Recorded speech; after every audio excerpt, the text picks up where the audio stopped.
guys and welcome back to our channel Let's Conquer History. So आज हम लोग chapter 4 thinkers beliefs and buildings का last part शुरू करेंगे, जिसमें हम लोग देखेंगे कि कौन कौन सी चेंजेस आए और कौन कौन सी न्यू रिलीजियस प्रैक्टिसेस शुरू हुई, not only in Buddhism but also in Hinduism. Friends, video के लास्ट में हम लोग देखेंगे कि हिस्टोरियंस और आर्कियोलॉजिस्ट कैसे स्टडी करते हैं आर्किटेक्चर, स्कल्पचर्स और पेंटिंग्स को in order to understand religious practices. Friends, इस चैप्टर के एक्सप्लेनेशन पर 3 पार्ट्स पहले बन चुके हैं. The link is provided in the description. Please check it out. If you all are new to my channel, then don't forget to subscribe to my channel. So let's start today's video with the topic New Religious Traditions, जिसमें हमारा first सब topic है the development of Mahayana Buddhism. First century BCE से Buddhism में new practices, new ideas develop हो गए थे, जिसकी वजह से बुद्धिज्म डिवाइड हो गया था इनटू 2 ग्रुप्स. फर्स्ट ग्रुप था महायान. महायान जो न्यू ट्रेडिशन डेवलप हुआ, जिसमें न्यू आइडियाज और न्यू प्रैक्टिसेस फॉलो करी जाती थी, उस ट्रेडिशन को बोला जाता था महायान, जिसका मतलब है ग्रेट व्हीकल. महा मतलब ग्रेट और यान हम लोग को पता है हिंदी का वर्ड है यान, तो यान मतलब व्हीकल. सो महायान का लिटरल मीनिंग है ग्रेट व्हीकल. और सेकेंड ग्रुप था जो ओल्डर ट्रेडिशन को फॉलो करता था, जो ओल्डर बिलीव्स थे, आइडियाज और ओल्डर प्रैक्टिसेस को फॉलो करता था, उसको बोला जाता था हीनयान. ये जो महायान के फॉलोवर्स थे वो हीनयान बुलाते थे ओल्डर ट्रेडिशन के फॉलोवर्स को. क्यों? क्योंकि हीन मतलब किसी चीज में लैक करना. सो हम सभी को पता है हीन भी एक हिंदी का वर्ड है, तो हीन मतलब छोटा. तो महायान ओल्डर ट्रेडिशन के फॉलोवर्स को छोटा दिखाने के लिए उनको हीनयान बुलाते थे, मतलब लेसर व्हीकल. नाउ जो हीनयान के ओल्डर ट्रेडिशन के फॉलोवर्स थे वो तो खुद को छोटा दिखाएंगे नहीं, इसीलिए वो खुद को थेरावाद बुलाते थे. थेरावादियंस जो कि थेरावाद को फॉलो करते थे. नाउ थेरावाद मतलब वो ट्रेडिशन जो थेरास को फॉलो करता है. थेरास मतलब जो ओल्ड और रिस्पेक्टेड टीचर्स के आइडियाज और प्रैक्टिसेस को फॉलो करता है. सो थेरावाद वो ट्रेडिशन था जो ओल्ड और रिस्पेक्टेड थेरास के आइडियाज और प्रैक्टिसेस को फॉलो करता था. नाउ अब हम लोग इन दोनों ट्रेडिशंस को एक बार कंपेयर कर लेते हैं. सो महायान में जो न्यू ट्रेडिशन था उसमें लॉर्ड बुद्धा को गॉड की पोजीशन दे दी गई थी और लॉर्ड बुद्धा को जज बना दिया था, जो डिसाइड करता है कि कौन सा डिवोटी साल्वेशन अटेन करेगा और कौन नहीं करेगा. On the other hand Hinayana में जो ओल्डर ट्रेडिशन था उसमें इंडिविजुअल पर एम्फेसिस दिया गया है, इंडिविजुअल के एफर्ट्स पर एम्फेसाइज करा गया है. मतलब उनका मानना था कि अगर कोई इंडिविजुअल मेहनत करता है तो वो खुद के एफर्ट से निर्वाण अटेन कर सकता है, निबान अटेन कर सकता है, साल्वेशन अटेन कर सकता है. सो यहाँ पर लॉर्ड बुद्धा को एम्फेसाइज नहीं करा गया था, यहाँ पर इंडिविजुअल के एफर्ट्स पर एम्फेसाइज करा गया था. सो फर्स्ट डिफरेंस ये हो गया. देन नेक्स्ट, महायान में बोधिसत्तास का कॉन्सेप्ट डेवलप हो गया था. नाउ बोधिसत्तास कौन होते हैं? बोधिसत्तास वो इंडिविजुअल्स थे जिन्होंने एनलाइटनमेंट गेन कर लिया था, मतलब उनको आत्मज्ञान प्राप्त हो गया था, बट वो मोक्ष नहीं प्राप्त करते हैं. वो लोग दूसरे डिवोटीज की हेल्प करते हैं और उन्हें गाइड करते हैं थ्रू आउट द लाइफ, और वो बुद्धिज्म की टीचिंग्स को स्प्रेड करते हैं अमंग पीपल. तो बोधिसत्तास वो ह्यूमन बींग्स थे जिन्होंने एनलाइटनमेंट तो अटेन कर लिया था, बट उन्होंने मोक्ष साल्वेशन अटेन नहीं करा था. सो महायान में बोधिसत्तास का एक कॉन्सेप्ट डेवलप हो गया था, और दूसरी ओर हीनयान में ऐसा कोई भी कॉन्सेप्ट नहीं था. उसमें सिर्फ और सिर्फ इंडिविजुअल पर एम्फेसाइज करा गया था, किसी भी गॉड के किसी भी फिगर को नहीं बताया गया था इन हीनयान. देन हीनयान में लॉर्ड बुद्धा को ह्यूमन बीइंग माना गया था, जिन्होंने एक ग्रेट ह्यूमन बीइंग की तरह लॉर्ड बुद्धा को ट्रीट करा जाता था, जिन्होंने अपने खुद के एफर्ट से, अपनी मेहनत से साल्वेशन अटेन कर लिया था. और महायान में लॉर्ड बुद्धा को गॉड की तरह ट्रीट करा जाता था, और अब महायान में लॉर्ड बुद्धा को वर्शिप करना, उनकी मोनास्ट्रीज में उनके स्टैचूज लगाए जाते थे, बोधिसत्तास की इमेजेस इंस्टॉल करी जाती थी, और लॉर्ड बुद्धा और बोधिसत्तास की वर्शिप करना शुरू हो गया था इस न्यू ट्रेडिशन में. सो वंस अगेन, हीनयान में किसी भी गॉड के फिगर को पूजा नहीं जाता था, वर्शिप नहीं करी जाती थी, सिर्फ इंडिविजुअल एफर्ट्स पर एम्फेसाइज करा गया था. और दूसरी ओर महायान में लॉर्ड बुद्धा को गॉड बताया गया था और बोधिसत्तास और लॉर्ड बुद्धा की वर्शिप करना शुरू कर दिया गया था. एंड लास्ट, महायान में लॉर्ड बुद्धा को सेवियर माना जाता था, उनको रक्षक के रूप में, जो फॉलोअर्स की रक्षा करेंगे, तो लॉर्ड बुद्धा को सेवियर का फॉर्म मान दिया गया था. और हीनयान में ऐसा कुछ भी नहीं था, लॉर्ड बुद्धा को सिर्फ as a normal human being माना जाता था, जिन्होंने खुद के एफर्ट से साल्वेशन अटेन कर लिया था. और हीनयान के फॉलोवर्स खुद को थेरावेदिन बुलाते थे, थेरावादिन बुलाते थे, मतलब वो फॉलोअर्स जो ओल्ड और रिस्पेक्टेड टीचर्स का पाथ फॉलो करते हैं, जो थेरास का पाथ फॉलो करते हैं। हम लोगों ने पार्ट 3 में थेरीज पढ़ा था। थेरीज मतलब वो ओल्ड और रिस्पेक्टेड टीचर्स और भिक्खुनीज जिन्होंने साल्वेशन अटेन कर लिया था। तो वैसे ही जैसे थेरीज यूज करा गया था फॉर फीमेल भिक्खुनीज, तो यहाँ पर थेरास था फॉर मॉन्क्स जो भिक्षुस थे उनके लिए। तो थेरावादिन उन फॉलोअर्स को बोलते थे जो ओल्डर ट्रेडिशन को फॉलो करते थे और ओल्ड और रिस्पेक्टेड टीचर्स के आइडियाज और प्रैक्टिसेस को फॉलो करते थे। सो ये मेन कैरेक्टरिस्टिक फीचर्स है और मेन डिफरेंसेस है बिटवीन महायान और हीनयान। अब हमारा नेक्स्ट सब टॉपिक है the growth of Puranic Hinduism. सो अब हम लोग देखेंगे कि जैसे महायान बुद्धिज्म में एक न्यू ट्रेडिशन डेवलप हुआ जहां पर लॉर्ड बुद्धा को सेवियर की तरह ट्रीट करा जाता था, ह्यूमन काइंड का सेवियर माना जाता था, रक्षक माना जाता था। सो वैसे ही जो सेवियर का नोशन था वो सिर्फ और सिर्फ बुद्धिज्म में ही नहीं बल्कि हिंदुइज्म में भी डेवलप हुआ। सो हिंदुइज्म में अलग अलग ग्रुप्स इस पीरियड में इमर्ज हो गए थे। कौन कौन से ये ग्रुप्स थे? फर्स्टली वैष्णविज्म। वैष्णविज्म वो ग्रुप था जहां पर लॉर्ड विष्णु को as a main god worship करा जाता था। एंड सेकेंड शैविज्म जहां पर लॉर्ड शिवा को as a chief god, as a main god worship करा जाता था। नाउ ये इस पीरियड में जो रिलेशन था बिटवीन गॉड और भक्त, जो फॉलोवर और भगवान के बीच का जो रिलेशन था उसको एक बॉन्ड मान लिया गया था ऑफ लव एंड डिवोशन, जिसको आज हम लोग प्रेजेंट टाइम्स में भक्ति बोलते हैं। सो भक्ति क्या है? भक्ति मीन्स खुद को भगवान की वर्शिप में, भगवान की पूजा में लीन कर देना। तो इस पीरियड में जो भगवान और भक्त के बीच का रिलेशन था उसको भक्ति टर्म से डिनोट करा जाता था और it was a bond of love and devotion. Now Vaishnavism में अलग अलग कल्ट्स, अलग अलग ग्रुप्स डेवलप हुए जो लॉर्ड विष्णु के अलग अलग अवतार्स को वर्शिप करते थे। नाउ आप सभी को पता होगा कि हिंदुइज्म में माना जाता है कि लॉर्ड विष्णु ने 10 अवतार लिए थे in order to save the world from evil forces, which include Ram ji और कृष्ण जी, जगन्नाथ जी, वराह का रूप लिया था और भी बहुत सारे रूप लिए थे। Now that's not important, but उन्होंने अलग अलग अवतार लिए थे और इन अलग अलग अवतार को पूजा जाता है, वर्शिप करी जाती है इन अवतार्स की in different parts of the country. जैसे आप सभी को पता होगा कि जगन्नाथ जी की पूजा की जाती है इन उड़ीसा, एंड सिमिलरली कृष्ण जी की पूजा करी जाती है इन द्वारका और इन मथुरा, और फिर राम जी की पूजा करी जाती है इन नॉर्दर्न इंडिया। सो इन सभी अलग अलग अवतार्स की पूजा की जाती है अलग अलग पार्ट्स में। नाउ अवतार की आप देख डेफिनेशन मैंने लिख दी है कि अवतार वो एक फॉर्म है जो भगवान ने लिया था in order to save the world from evil forces. Now Vaishnavism में ये अलग अलग अवतार्स माने गए हैं ऑफ लॉर्ड विष्णु और इन सभी अलग अलग अवतार को एसोसिएट कर दिया गया था विद लॉर्ड विष्णु। ये सभी जो अवतार थे इनको अलग अलग ग्रुप्स फॉलो करते थे, इनकी वर्शिप अलग अलग ग्रुप्स करते थे in different parts of the country. अब इन सभी ग्रुप्स को यूनिफाई करने के लिए, एक साथ करने के लिए ब्राह्मण्स ने इन सभी अवतार्स को एसोसिएट कर दिया विद लॉर्ड विष्णु। सो अब ये सभी डिफरेंट ग्रुप्स, जैसे जो ग्रुप लॉर्ड कृष्णा की वर्शिप करता है, देन एक अलग ग्रुप इन नॉर्दर्न इंडिया जो लॉर्ड राम की वर्शिप करता है, देन उड़ीसा में जो ग्रुप जगन्नाथ जी की वर्शिप करता है। सो ये सभी ग्रुप्स यूनिफाई हो गए। क्यों? क्योंकि इन सभी अवतार को एसोसिएट कर दिया गया था with Lord Vishnu. So indirectly ये सभी ग्रुप्स वर्शिप कर रहे हैं लॉर्ड विष्णु को। सो ये एक मेथड था which was use to unify religious tradition. Then Shaivism में भी लॉर्ड शिवा को 2 डिफरेंट फॉर्म्स में वर्शिप करा जाता था। Firstly in the form of लिंग। सो आप सभी को पता होगा कि हिंदुइज्म में लिंग को एक सिंबल माना जाता है ऑफ लॉर्ड शिवा, और secondly in the form of human. So human form में भी लॉर्ड शिवा को वर्शिप करा जाता था। नेक्स्ट, इन सभी एग्जाम्पल्स के अलावा हमको और भी बहुत सारे एग्जाम्पल्स मिलते हैं इन हिंदुइज्म जहां पर गॉड को और गॉडेसेस को रिप्रेजेंट करा गया था through symbols like animals, weapons, ornaments, way of sitting और ड्रेसेस। इन सभी सिंबल्स से भी गॉड्स को रिप्रेजेंट करा जाता था।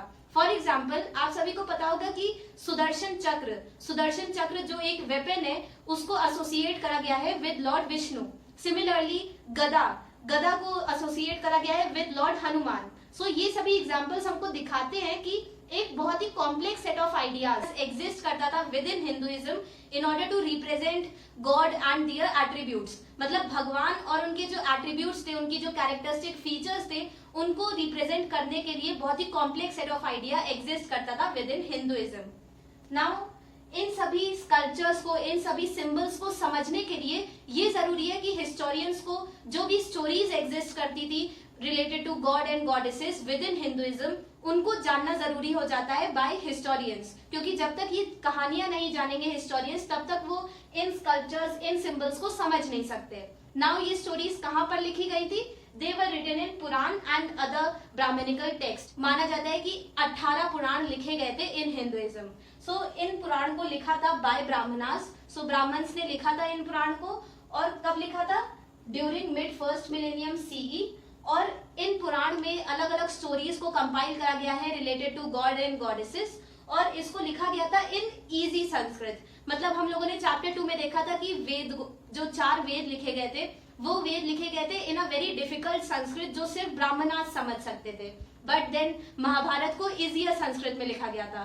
सो सिमिलरली पुराण भी लिखा गया था इन इजियर संस्कृत, जिससे कि जो कॉमन पीपल है और जो बैकवर्ड सेक्शन है सोसाइटी का, वो सुनकर इन कहानियों को समझ सके। नाउ ये जो स्टोरीज थी और जो श्लोक थे जो लिखे गए थे इन पुराण, इनको चिल्ला चिल्लाकर गैदरिंग्स में पढ़ा जाता था। दे वर रेड अलाउड, जिससे कि जो बैकवर्ड सेक्शन है सोसाइटी का, जो विमेन और शूद्रास है, जिनको अलाउ नहीं करा गया था इन हिंदुइज्म कि वो एजुकेशन प्राप्त कर सके और ब्राह्मणिकल टेक्स्ट को रीड कर सके। सो ये जो बैकवर्ड सेक्शन था ऑफ विमेन और शूद्रास, ये लोग इन स्टोरीज को सुन सके और समझ सके, इसीलिए पुराण की स्टोरीज को गैदरिंग्स में रीड करा जाता था, चिल्ला चिल्लाकर पढ़ा जाता था। सो फ्रेंड्स, अब हम लोग ये कंक्लूड कर सकते हैं कि बाय फर्स्ट सेंचुरी सीई जो पुराने हिंदुइज्म डेवलप हुआ फर्स्ट सेंचुरी सीई से, उसमें जो रूल्स और रेगुलेशंस कंपाइल करे गए थे इन धर्मशास्त्रास और धर्म सूत्रास बाय ब्राह्मणास, उसमें चेंजेस इंट्रोड्यूस हुए और new religious practices, new ideas अब इनकलकेट करे गए इन हिंदुइज्म, जिससे कि जो विमेन और शूद्रास, जो बैकवर्ड सेक्शन था, जो नेग्लेक्टेड सेक्शन था, जिसमें विमेन और शूद्रास आते थे, वो सेक्शन भी इंक्लूड हो सके इन मेन स्ट्रीम इंडियन सोसाइटी। इसलिए अब ब्राह्मणास ने चेंजेस इंट्रोड्यूस करे और अब ग्रोथ हुई पुराने हिंदुइज्म की। हमारा नेक्स्ट सब टॉपिक है बिल्डिंग टेम्पल्स। सो अब हम लोग टेम्पल्स, मंदिरों का कंस्ट्रक्शन और स्ट्रक्चर के बारे में डिस्कस करेंगे। टेम्पल्स और स्तूपास का कंस्ट्रक्शन एक ही पीरियड में एक साथ ही शुरू हुआ। नाउ हम लोग स्ट्रक्चर देख लेते हैं। सो स्टार्टिंग में जब टेम्पल्स का, मंदिरों का कंस्ट्रक्शन शुरू हुआ, तो जो स्ट्रक्चर था टेम्पल्स का, वो बहुत ही सिंपल स्ट्रक्चर था। सिर्फ एक सिंपल सा रूम बनाया जाता था, एक स्मॉल रूम, जिसको गर्भगृह बोलते थे। और गर्भगृह में जो गॉड्स और गॉडेसेस थी, उनकी इमेजेस को इंस्टॉल कर दिया जाता था। और उस स्मॉल रूम में सिर्फ एक सिंगल डोरवे था, जहां से जो डिवोटीज होते थे, जो वर्शिपर्स होते थे, वो एंट्री करते थे, फिर भगवान की पूजा करके वो उसी डोर से एग्जिट कर देते थे। तो बहुत ही एक सिंपल स्ट्रक्चर था टेम्पल्स का स्टार्टिंग में, जिसमें सिर्फ और सिर्फ एक गर्भगृह, एक स्मॉल रूम बनाया जाता था। देन लेटर ऑन इस सेंट्रल श्राइन, ये जो स्मॉल रूम बनाया जाता था गर्भगृह, उसके ऊपर एक टॉल स्ट्रक्चर, एक लंबा स्ट्रक्चर जिसको शिखर बोला जाता था, वो एड ऑन किया गया। उसके बाद इस टेम्पल को और ज्यादा ब्यूटिफाई करने के लिए, टेम्पल के स्ट्रक्चर को और ज्यादा सुंदर बनाने के लिए टेम्पल की वॉल्स पर स्कल्पचर्स कार्व करे जाने लगे। And then later on temple के स्ट्रक्चर को और ज्यादा मैग्निफिसेंट बनाने के लिए, टेम्पल के स्ट्रक्चर को और ज्यादा बड़ा बनाने के लिए और भी न्यू चीजें ऐड करी गई। जैसे गर्भगृह के सामने एक लार्ज असेंबली हॉल बनाया जाता था, जहां पर वर्शिपर्स इकट्ठा हो सके और उसके बाद वो लोग एक साथ भजन कीर्तन करें और भगवान की मिलकर पूजा करें। सो गर्भगृह जहां पर गॉड की इमेजेस और स्टैचूज को इंस्टॉल करा गया था, उसके सामने एक लार्ज असेंबली हॉल बनाया जाता था और ह्यूज वॉल्स बनाई गई थी, जिससे कि टेम्पल का स्ट्रक्चर और ज्यादा मैग्निफिसेंट हो जाए और ज्यादा बड़ा हो जाए। और लास्ट, टेम्पल्स में पानी की भी सुविधा प्रोवाइड करी गई थी, वाटर सप्लाई के अरेंजमेंट्स भी करे गए थे। सो इनसे हम लोग देख सकते हैं कि टाइम के साथ स्टार्टिंग में जो टेम्पल का स्ट्रक्चर था, उसमें सिर्फ और सिर्फ एक सिंपल स्मॉल रूम था, जिसको गर्भगृह कहते थे, जहां पर गॉड और गॉडेसेस की इमेजेस इंस्टॉल करी गई थी। बट टाइम के साथ उसमें नई नई चीजें ऐड ऑन होती गई और इसकी वजह से जो टेम्पल का स्ट्रक्चर था वो और ज्यादा इलाबोरेट हो गया और ज्यादा बड़ा हो गया, मैग्निफिसेंट हो गया। नाउ जो स्टार्टिंग में टेम्पल्स बनाए गए, जो अर्ली टेम्पल्स थे, उनमें से ज्यादातर टेम्पल्स को बनाया गया था आउट ऑफ ह्यूज रॉक्स। बड़े बड़े रॉक्स को काट कर स्कल्प्टर्स उनके अंदर आर्टिफिशियल केव्स बना देते थे। केव्स मतलब गुफाएं। सो बड़े बड़े रॉक्स को काट कर उसके अंदर केव बनाई जाती थी, गुफा बनाई जाती थी और फिर उस केव से टेम्पल बनाया जाता था। सो जो अर्ली टेम्पल्स थे उनको रॉक कट टेम्पल्स भी कहा गया है। रॉक कट टेम्पल्स मतलब वो मंदिर जो रॉक से बने हैं, जिनको रॉक्स को काट कर जो टेम्पल्स बनाए गए थे उनको रॉक कट टेम्पल कहा जाता है। इनको आप केव टेम्पल भी बोल सकते हैं। केव टेम्पल क्योंकि इन ह्यूज रॉक्स को काट कर, इन बड़े बड़े रॉक्स को काट कर पहले आर्टिफिशियल केव्स बनाए जाते थे और फिर उन केव्स में टेम्पल्स को बनाया जाता था। नाउ इसका सबसे पुराना एग्जाम्पल हमको मिलता है फ्रॉम 3rd सेंचुरी बीसी, जब एम्परर अशोका ने एक रॉक का टेम्पल बनवाया था फॉर आजीविका सेक्ट। नाउ आजीविका सेक्ट ये हम लोगों ने पार्ट 1 में डिस्कस करा था कि आजीविका वो स्कूल ऑफ थॉट था जिसका मानना था कि एवरीथिंग इज प्री डिटरमाइंड, मतलब हमारी डेस्टिनी, हमारा भाग्य, हमारी किस्मत पहले से लिख दी गई है और हम लोग उसे चेंज नहीं कर सकते। तो आजीविका जो सेक्ट था, जो स्कूल ऑफ थॉट था, उसके फॉलोअर्स के लिए एम्परर अशोका ने बनवाया था रॉक कट टेम्पल। और धीरे धीरे ये जो रॉक कट टेम्पल का ट्रेडिशन था, जो टेक्निक्स यूज करी जाती थी रॉक कट टेम्पल्स को बनाने के लिए, वो धीरे धीरे और ज्यादा डेवलप होती गई और ज्यादा रिफाइन होती गई। और इस रॉक कट टेम्पल का one of the best example हमको मिलता है इन महाराष्ट्र, जहां पर कैलाशनाथ टेम्पल लोकेटेड है, जो बनाया गया था, जो कंस्ट्रक्ट किया गया था इन 8th सेंचुरी सीई। और इसकी इमेज आपको मिल जाएगी इन एनसीईआरटी, आप लोग इसे देखिएगा। And it is a really magnificent, it is a really large temple. और आप लोग को देखकर बिलीव नहीं होगा, बट इट इज ट्रू कि ये सिर्फ और सिर्फ एक सिंगल रॉक से कार्व आउट करा गया था। नाउ फ्रेंड्स, इस टॉपिक पर जो क्वेश्चन पूछा जा सकता है इन एग्जाम, और ये 4 मार्क्स में ही आएगा, उससे ज्यादा नहीं आएगा, 3 या 4 मार्क्स में, इट इज की describe briefly the main features, the characteristic features of early temple. तो इसमें आपको सब कुछ बताना पड़ेगा कि स्टार्टिंग में सिर्फ एक गर्भगृह था, then later on shikhara add on हुआ, उसके बाद और भी बहुत सारे एडिशंस हुए like assembly hall, gateways, huge walls etcetera. उसके बाद जो most of the early temples थे वो बनाए गए थे एज रॉक कट टेम्पल्स। और फिर उसके दोनों एग्जाम्पल्स आप दे सकते हैं कि सबसे पुराना एग्जाम्पल हमको मिलता है जो एम्परर अशोका ने बनवाया था रॉक कट टेम्पल, और सेकेंड जो बेस्ट एग्जाम्पल है रॉक कट टेम्पल का वो है कैलाशनाथ टेम्पल, जो कि लोकेटेड है महाराष्ट्र में। सो ये 5-6 पॉइंट्स हैं और ये आप बता देंगे and it is more than enough. Friends, हम सभी लोग जानते हैं कि हमारे हिस्ट्री के क्वेश्चन पेपर का एक important, most tricky but most easy section है 1 मार्क्स वाला। इस सेक्शन को कॉन्कर करने के लिए, इस सेक्शन को इजी बनाने के लिए हम लोग जल्द ही अपलोड करेंगे separate videos on each chapter on important dates and important 1 marks question. So don't forget to subscribe to my channel और मेरे चैनल को ज्यादा से ज्यादा अपने सभी दोस्तों और क्लासमेट्स के साथ शेयर करिए। Now coming back to the video, अब हम लोग Can We See Everything, जो हमारा लास्ट टॉपिक है इस चैप्टर का, उसमें हम लोग देखेंगे कि हिस्टोरियंस और आर्कियोलॉजिस्ट कैसे स्टडी करते हैं आर्किटेक्चर, स्कल्पचर और पेंटिंग्स को in order to understand the cultural and religious traditions. Now architecture, sculpture, paintings, ये सभी मटेरियल एविडेंस हेल्प करते हैं हिस्टोरियंस को in order to understand the thinking, the ideas of sculptors, artist, masons, architect. जो भी लोग इन सभी material evidences, architecture, sculpture, painting, इन सभी चीजों को जो लोग बना रहे थे, जैसे स्कल्पटर्स, आर्किटेक्ट्स, ये जो ग्रुप था जो इन सभी मटेरियल एविडेंस को बनाता था, उसकी आइडियोलॉजी, उसके विजन को समझने में हमको मटेरियल एविडेंसेस हेल्प करते हैं। अब हम लोग डिस्कस करेंगे कि हिस्टोरियंस और आर्कियोलॉजिस्ट कौन कौन सी स्ट्रैटेजीज यूज करते हैं इन आर्किटेक्चर और स्कल्पचर्स को समझने के लिए। इसमें हमारा फर्स्ट सब टॉपिक है जिसमें हम लोग फर्स्ट स्ट्रैटेजी को डिस्कस करेंगे।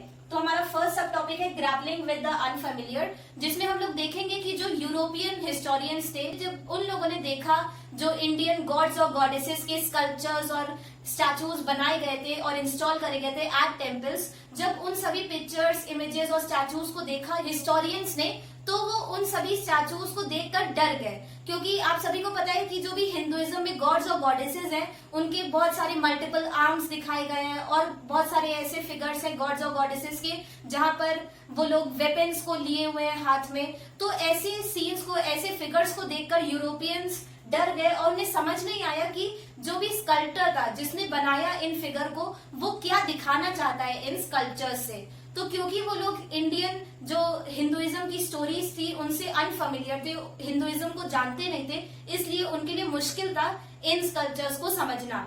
ना उन लोगों ने कौन सी स्ट्रैटेजी यूज करी, उन लोगों ने, क्योंकि वो लोग ग्रीक आर्ट से, ग्रीक स्कल्पचर से फेमिलियर थे, वो लोग ग्रीक के जो सिविलाइजेशन थी उसको जानते थे, उसको उन्होंने पढ़ रखा था। तो यूरोपियन हिस्टोरियंस ने ट्राई करा कि वो इंडियन आर्ट को कंपेयर करे विद ग्रीक आर्ट। तो जब उन लोगों ने ग्रीक आर्ट से इंडियन स्कल्पचर्स को कंपेयर करा, तब उन्होंने पाया कि जो इंडियन स्कल्पचर्स है, जो इंडियन आर्ट है, वो इंफीरियर है, वो ग्रीक आर्ट से कम है, इतनी ज्यादा डेवलप नहीं है जैसे ग्रीक आर्ट थी। नाउ ये उनकी अपनी आइडियोलॉजी थी, उनके आइडियाज थे। देन लेटर यूरोपियन हिस्टोरियंस ने नॉर्थ वेस्ट इंडिया में जो लॉर्ड बुद्धा के स्टैचूज और बोधिसत्तास के स्टैचूज बनाए गए थे, उनको जब यूरोपियन हिस्टोरियंस ने स्टडी करा तो उनके हिसाब से इंडियन आर्ट का बेस्ट एग्जाम्पल ये जो इंडो ग्रीक रूलर्स के रूल में बनाए गए थे लॉर्ड बुद्धा के स्टैचूज, वो इंडियन आर्ट का बेस्ट एग्जाम्पल है अकॉर्डिंग टू यूरोपियन हिस्टोरियंस। यहाँ पर जो यूरोपियन हिस्टोरियंस थे वो लोग ग्रीक आर्ट, ग्रीक कल्चर से फेमिलियर थे, वो उसे जानते थे, इसीलिए उन लोगों ने इंडियन आर्ट को, जिसको वो नहीं जानते थे, जिसे वो समझना चाहते थे, उसको इंडियन आर्ट को उन्होंने कंपेयर करा विद ग्रीक आर्ट। तो जिस चीज को वो नहीं जानते थे उसको उन्होंने कंपेयर करा विद अ फेमिलियर थिंग। सो ये हमें फर्स्ट स्ट्रैटेजी बताती है कि हिस्टोरियंस वो लोग कोशिश करते हैं कि फेमिलियर से वो जाए टू अनफेमिलियर, जिस चीज को वो जानते हैं उसको यूज करके वो अनफेमिलियर थिंग्स को समझने की कोशिश करते हैं। नाउ अब हमारा नेक्स्ट सब टॉपिक है if text and images do not match. तो इसमें हम लोग जो सेकेंड स्ट्रैटेजी यूज करते हैं historians in order to understand sculptures and architecture, वो पढ़ेंगे। सो नाउ हम लोग ये बहुत बार अभी तक डिस्कस कर चुके हैं कि स्कल्पचर्स, आर्किटेक्चर, इन सभी को समझने के लिए ये जरूरी होता है कि हिस्टोरियंस जो टेक्सचुअल एविडेंस है, जो टेक्स्ट लिखा गया था, जो हिस्टोरिकल टेक्स्ट लिखे गए थे, उनको भी जाने, उनको भी उन्होंने पढ़ा हो। इसके एग्जाम्पल्स हम लोगों ने बहुत बार देखे कि अभी भी हम लोगों ने देखा कि जो यूरोपियन स्कॉलर्स थे वो लोग नहीं समझ पाए इंडियन गॉड्स और उनके फिगर्स को। क्यों? क्योंकि वो लोग जो इंडियन ट्रेडिशन था, जो हिंदुइज्म में जो स्टोरीज थी, वो लोग उन स्टोरीज से फेमिलियर नहीं थे। सो यहाँ पर ये जरूरी हो जाता है कि जो हिस्टोरियंस है उन लोगों ने जो टेक्सचुअल एविडेंस है उसको वो लोग पढ़ चुके हो, उन लोगों को पता हो वो टेक्सचुअल एविडेंसेस। तो इससे हमें सेकेंड स्ट्रैटेजी पता चलती है कि आर्ट हिस्टोरियंस वो लोग यूज करते हैं टेक्सचुअल एविडेंस का, हिस्टोरिकल टेक्स्ट का, in order to understand sculptures. Now यहाँ पर भी एक प्रॉब्लम अराइज हो जाती है कि बहुत बार कुछ ऐसे सीन्स होते हैं, कुछ ऐसे स्कल्पचर्स होते हैं जो दो अलग अलग स्टोरीज में फिट हो जाते हैं। ये आप लोग समझ सकते हैं through a example of a huge rock sculpture located in Mahabalipuram in Tamil Nadu. So Mahabalipuram जो तमिलनाडु में लोकेटेड है, वहां पर एक ह्यूज रॉक स्कल्पचर है जिसमें एक सीन दिखाया गया है जहां पर एक ह्यूज रॉक स्कल्पचर में बीचों बीच एक रिवर दिखाई गई है और उस रिवर के नीचे एक योगिक पोस्चर में एक मैन बैठा हुआ है और वो मेडिटेट कर रहा है, तप कर रहा है। नाउ चारों ओर फॉरेस्ट बनाए गए हैं, एलिफेंट्स हैं, एनिमल्स हैं। तो वो एक फॉरेस्ट का सीन है जिसमें बीचों बीच एक रिवर है और उसके नीचे एक योगिक पोस्चर में, क्रॉस लेग्ड पोस्चर में एक मैन बैठा हुआ है और वो तप कर रहा है, मेडिटेट कर रहा है। नाउ ये सीन कौन सी स्टोरी डिपिक्ट कर रहा है, कौन सी स्टोरी बता रहा है, इस टॉपिक पर हिस्टोरियंस के दो डिफरेंट व्यूज हैं। कुछ हिस्टोरियंस का मानना है कि ये सीन एक स्टोरी बता रहा है फ्रॉम पुराण। सो कौन सी स्टोरी? आप सभी को पता होगा कि हिंदुइज्म में मानना है कि रिवर गंगा पहले स्वर्ग में बहती थी और फिर लेटर ऑन भगीरथ ने लॉर्ड शिवा की तपस्या करके, तप करके लॉर्ड शिवा से रिक्वेस्ट करा कि रिवर गंगा को स्वर्ग से धरती पर लाया जाए। सो कुछ हिस्टोरियंस का मानना है कि इस स्टोरी को दिखाया गया है थ्रू दिस स्कल्पचर।